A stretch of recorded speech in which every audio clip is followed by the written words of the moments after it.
자, 저희가 기회되는 대로 여야의 대선 예비 후보 만나보고 있는데요. 자, 오늘은 이분을 스튜디오에 모셔서 한번 이야기 나눠보도록 하겠습니다. 야권 유일의 호남 출신 후보인데요. 장성민 예비 후보 만나보겠습니다. 어서 오세요. 반갑습니다. 네. 일단 뭐 의례적인 질문부터 드려야 될 것 같습니다. 출마의 변부터 한번 좀 여쭤보겠습니다.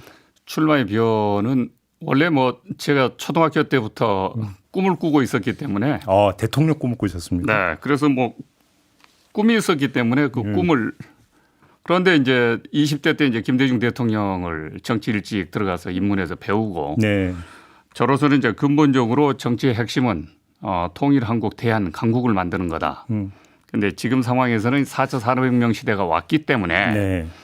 우리가 진짜 저로해 인류 초인류 선진 문명 국가로 갈 수 있고 어떻게 보면은 4차 산업혁명 시대의 중심 국가로 국가가 혁신 개조 계획하면 5만 불에서 8만 불 시대 10년 내에 개척할 수가 있다. 이런 그 전략과 비전이 있기 때문에 예. 대한민국을 좀 그렇게 만들고 싶었습니다. 알겠습니다. 저희가 이제 그 국민의힘 인사들하고 여러 차례 인터뷰할 때마다 이제 그 후보님을 거명한 분들이 꽤 되세요. 네. 그러면서 이제 영입을 해야 된다라는 그 입장을 그러니까 밝히신 분들이 꽤 되는데 이제 그렇게 이제 그 입장을 밝힌 이유는 역시 후보님께서 이제 호남 출신이라는 점. 네. 아마도 이게 이제 중시가 됐던 것 같은데 외람되지만 그럼 이런 질문을 드려보겠습니다. 호남 출신이지만 과연 호남 대표일 수가 있을까라는 질문을 드려보고 싶은데 어떤 답변 주시겠습니까? 그것은 이제 대표일지 아닐지는 좀 이따 보면 아실 거고요. 저는 이제 정치의 기반이 이제 호남이었고 네. 김대중 대통령을 모시고 30년 이상을 걸어왔기 때문에 네. 그분들은 누가 호남의 족자고 뿌리인지를 잘 알고 있습니다. 그럼 호남에서 그러니까 상당한 어떤 지지세를 형성할 수 있다고 자신하시는 겁니까? 네, 저는 후보가 되면 예. 45% 정도의 호남에서 네. 압도적 표를 모을 수 있다. 저는 그런 생각을 갖고 있습니다. 본선 후보가 되면. 네. 지금 호남 민심이 어떻게 움직이고 있는 걸로 읽고 있어요? 호남 민심은 솔직히 말씀드린다면은 문재인 정권의 이 경제 문제, 예. 그다음에 코로나 대책 문제 음. 이런 것에 대한 지역 경제도 어렵고 자영업자들이 상당히 실망을 하고 있어서 네. 많이 기대가 좀 무너져 가고 있는 상황 아닌가. 새로운 대안을 찾고 있는 상황 아닌가. 이 점이 하나가 있고요. 예. 또 하나는 이제 20, 30대 MZ 세대는 실질적으로 지역 감정이 없습니다. 그래서 호남에서도. 네, 예. 영남에서도 그렇고 그래서 이들이 새로운 지역 구도를 깨는 새로운 정치 세력, 동력이 될 수가 있다. 이렇게 보고 있고요. 가장 중요한 것은 지역 경제 활성화에 열을 올리고 있기 때문에 그것에 대해서 지금 현 정부가 대안이 못 되고 있기 때문에 예. 새로운 인물을 찾고 있다. 이런 과정으로 설명할 수 있겠습니다. 알겠습니다. 근데 지금 후보님께서 이제 대선 출마 선언을 했고 예비 후보가 되면서 사실은 윤석열 예비 후보 상당히 각을 세우고 계십니다. 왜 그러고 계세요? 왜 그러시는 겁니까?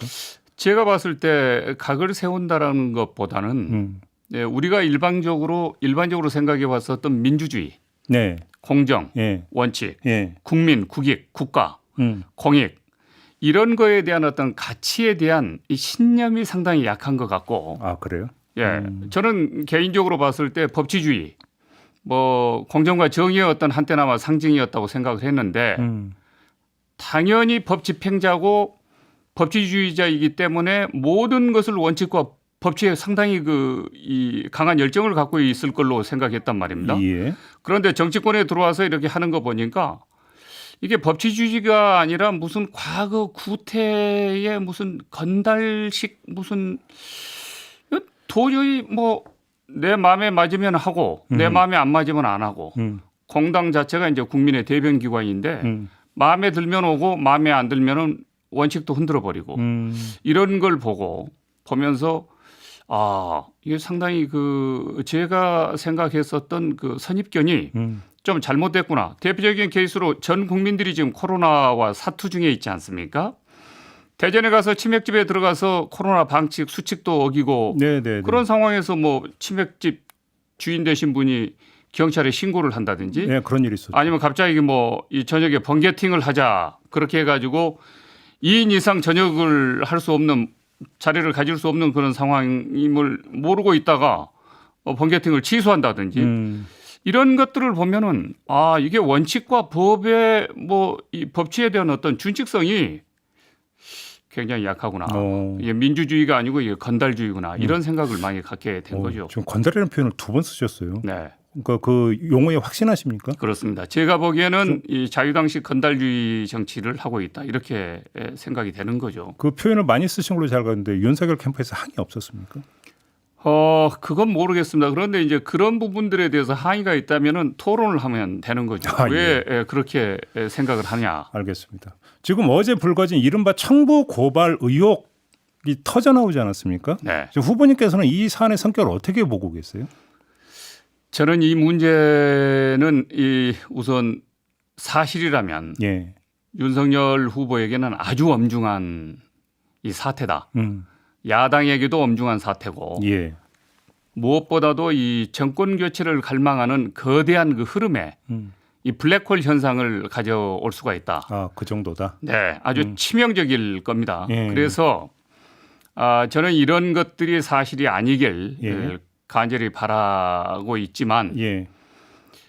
윤석열 후보가 이 문제에 대해서는 아주 적극적으로 대응을 해야 되고 또 국민들에게 하늘을 우러러 한 점 부끄러움 없이 철저하게 해명을 해야 된다고 봅니다. 예. 그렇지 않으면은 지금 법치주의 위기, 야권 위기 또 국민들이 절체절명에 갈망하고 있는 정권 교체에 대한 위기가 굉장히 커질 수가 있다. 예. 빨리 신속하게 대응했으면 좋겠다. 이런 생각을 갖고 있습니다. 혹시 좀 그 후보님 개인적으로 좀 알아보신 바가 있습니까? 이 문제와 관련해서? 이 문제를 보도했던 그 매체의 뉴스버스. 뉴스버스의 담당 기자를 제가 잘 알고 있는데. 아, 그런가요? 예. 네. 그래서 방금 오면서 혹시 이게 사실인지 아닌지 어디까지가 근거가 있는 것인지 이런 것들을 좀 보도를 보면서 확인을 했는데요. 자기는 확신한다 그렇게 이야기를 해서 저는 굉장히 지금 충격을 받았습니다. 혹시 그럼 기자하고 통화하신 겁니까? 아니면 이진동 발행인하고 통화하신 겁니까? 이진동 발행인하고 통화를 직접 했습니다. 아, 그래요? 네. 뭐라고 된 거예요? 이진동 발행인은? 이게 사실상 그 수사정보정책관이라 하면은 이 총장의 장자방인데 네. 제 측근인데 예. 총장의 언질과 지시 없이는 있을 수 없는 고발, 청부 고발이다. 이제 이런 이야기가 하나 있고요. 어허. 또 하나는 이 내용은 검찰에서 컴퓨터를 까면 전부 다 밝혀지게 된다. 그래서 부인하자니 부인할 수가 없다. 그래서 윤석열 검찰총장이 아주 적극적으로 잘 해명을 해야 될 문제지 예. 부인할 문제가 아니다. 왜냐하면 금방 사실의 진위 여부가 내용이 공개되면 밝혀질 것이기 때문에 그 이야기를 저한테 해줬고요. 예. 또 하나는 이 문제는 윤석열 검찰총장이 직접 지시 없이는 절대 가족까지 본인까지 관련된 그런 어떤 그 고발 사건이기 때문에 이제 김건희 씨. 네, 김건희 씨 그 도이치모터스. 네. 예. 그렇기 때문에 이루어질 수 없는 것이다. 그래서 제가 그러면 고발장을 갖고 지금 이야기를 하는 거냐 이야기를 여쭤봤더니 자기 수중에 지금 고발장이 들어와 있는 건 아니지만 고발장은 있다. 그래서 고발장 내용이 공개되면 예.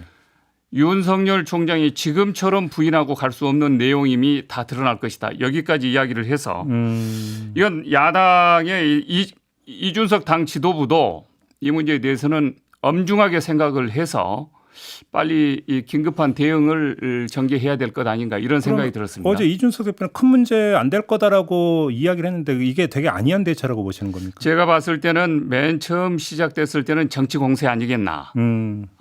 이런 생각을 했을 수가 있고 예. 그러나 오늘 제 이 방송이 나가고 난 이후에는 상당히 사항이 엄중하고 심각하구나. 이런 생각을 좀 갖지 않겠나 이렇게 생각이 되고요. 예. 가장 중요한 것은 이제 정권 교체에 윤석열 총장이 상당히 걸림돌이 돼서는 안 되고 또 이런 의혹이 있으면 지금 좋든 싫든 야권의 제 첫 번째 주자이기 때문에 굉장히 그 야권 전체 당 타격이 올 수가 있습니다. 그래서 윤 전 총장이 당 지도부에 직접 가서 네. 해명을 하고 또 국민 앞에 직접 나서서 해명을 하는 예. 그런 어떤 그 의혹 그 제거 과정이 좀 필요한 것 아닌가. 아, 그렇게 보시는 거고. 그리고 여당은 이 문제에 대해서는 이 정치적 공세를 너무 강화시키면 오히려 정치 공작이 여당 쪽에서 일어난 것 아니냐라고는 역풍도 불 거고 또 실질적으로 저는 이런 부분들에 대해서는 수사를 하면은 전부 드러날 것이기 때문에 크게 정치 이 공세를 하는 것은 하지 말아야 된다. 그러면 지금 법률 지원당 당 법률 지원단 이야기가 나왔으니까 당이 선제적으로 법률 지원단에 대한 조사도 필요하다고 보십니까? 그렇다고 봅니다. 알겠습니다. 이 문제 하나만 더 여쭤볼게요. 이제 그 후보님께서 윤석열 후보의 이른바 두테르테 발언을 비판을 하셨잖아요. 네. 저희가 어제 윤석열 캠프 김병민 대변인하고 인터뷰를 했더니 그 두테르테를 언급한 게 아니라 그 후보는 두테르테 식이라고 이야기했을 뿐이다. 네. 이렇게 이제 그 설명을 하던데 어떻게 받아들이십니까? 두테르테 식이라고 하는 건 두테르테 방식인데 그렇죠. 두테르테라고 하는 필리핀의 최고 수반의 허명 자체를 그런 식으로 비하 인용하는 것은 외교적으로 큰 결례고 네. 외교적 무지다. 예. 이런 생각을 갖고 있기 때문에 그런 한국전에 8만 명 이상 우리 교민이 현재 8만 명 이상이 살고 있고 예. 한국전에 7만 명 이상을 파견하고 또 한류 드라마를 300편 이상 방영을 해서 오, 야, 그래요? 그렇습니다. 그리고 K-팝에 지금 이 우호적인 단체들이 한 77개 정도가 있을 정도로 필리핀은 예. 아주 우리의 맹방이고 우방인데 그런 나라의 대통령을 이렇게 비하 인용하는 것은 이 국격을 떨어뜨리고 외교를 침해하는 예. 국익을 침해하는 그런 어떤 행위이기 때문에 예. 좀 조심하시라. 이런 어떤 당부의 이야기입니다. 예, 만약에 대통령에 대해서 필리핀하고 정상회담하면 어떡하라는 거냐, 뭐 이런 이야기까지 포함이 되어 있는 겁니다. 지금 그런 어떤 그 생각으로 정상이 되면은 모든 우방 국가와의 관계를 적대화시키거나 적으로 만들어버릴 가능성이 많죠. 그래서 매우 위험하다. 저는 이렇게 생각합니다. 네, 여기서 마무리를 해야 될 것 같지만 시간이 다 됐네요. 고맙습니다. 감사합니다. 네, 지금까지 장성민 예비후보와 함께했습니다.